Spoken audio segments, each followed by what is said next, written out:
How to flag email for follow up in Microsoft Outlook.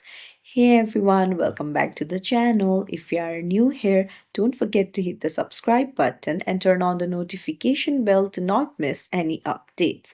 So, flagging emails in Outlook is for reminder to follow up on that email. So, I'll show you how to do it.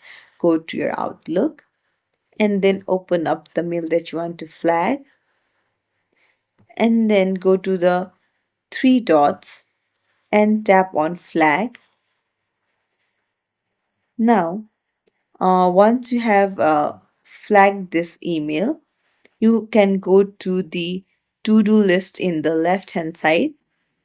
Now, when you go to flagged email, it appears right there, which will be easier for you to follow up.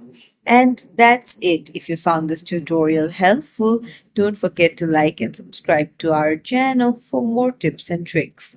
Thank you for watching.